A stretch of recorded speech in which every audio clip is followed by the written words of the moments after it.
ये आत्मा परमात्मा को युगों से खोज रही है। और हम पिछले इतिहास देखते हैं अपने ऋषि महर्षियों के, उन्होंने हजारों हजारों वर्ष तपस्याएं की, साधनाएं की, अनुष्ठान किए कि भगवान मिले कल्याण हो।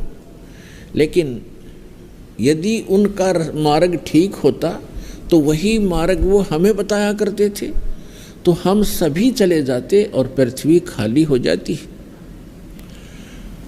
अब यहाँ शंका एक और उत्पन्न होती है कि भक्तजन श्रद्धालु कहते हैं कि यदि पृथ्वी खाली हो जाएगी तो यहाँ कौन रहेगा। तो ये बालक सोच होती है, एक बिल्कुल अबोध बच्चा ये बातें कर सकता है जिसको कुछ भी ज्ञान नहीं। अब ये कोई सुख का स्थान थोड़ा ही है, हर चीज का अभाव यहाँ पर, और सारा जीवन हम अपने इस पेट पोषण पर ही लगा देते हैं और बीच में ही मृत्यु हो जाती है। इतना गंदा स्थान यहाँ रहने की इच्छा हमारी क्यों बन रही है? क्योंकि हमें उस अन्य सुख में लोक का ज्ञान नहीं, और वहाँ जाने का कोई समाधान नहीं। अब जैसे चंद्रमा खाली पड़ा है, ऊपर के ग्रह ये सभी खाली पड़े हैं, तो एक पत्थर ये भी पड़ा रहेगा। हमने कौन सा ठेका ले रखा है यहीं पर गर्मी और सर्दी और भूख प्यास इन कैंसर से पीड़ित होकर मरने और जीने की? यह तो हमारी मजबूरी है। जब हम ऐसे स्थान पर चले जाएंगे जहाँ हमें शरीर इतना अच्छा मिलेगा, जिसमें कोई रोग नहीं, निरामे मिलेगा। निरामे, आमे माने रोग होता है, निरामे माने निरोग शरीर मिलेगा। और ऐसा ही वहाँ दुनिया होगी आपकी, ऐसे आपका परिवार होगा जो कभी मृत्यु को प्राप्त नहीं होगा।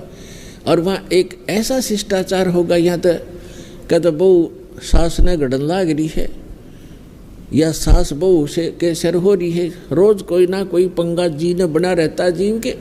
हम ढीठ होकर जी रहे हैं, कोई विकल्प दिखाई नहीं दे रहा। तो हम ऐसे स्थान पर चले जाएंगे जहाँ कोई दुख नहीं, कोई वृद्धावस्था नहीं।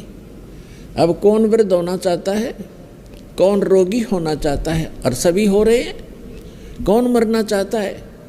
और सभी मर रहे हैं।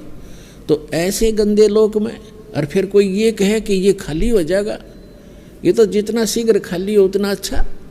ये रहने का स्थान है, कहीं फ्लड आ रही है, मर गई दुनिया, कहीं पर भूकंप आ गया है, कहीं पर वैसे सूखाग्रस्त कोई रोग से मर रहा है, कोई किसी तरह करा रहा है। तो ये तो एक बूचड़ खाना है ये पृथ्वी लोक, और ये स्वर्ग लोक यहाँ के, ये कोई स्थान ठीक नहीं है। तो परमात्मा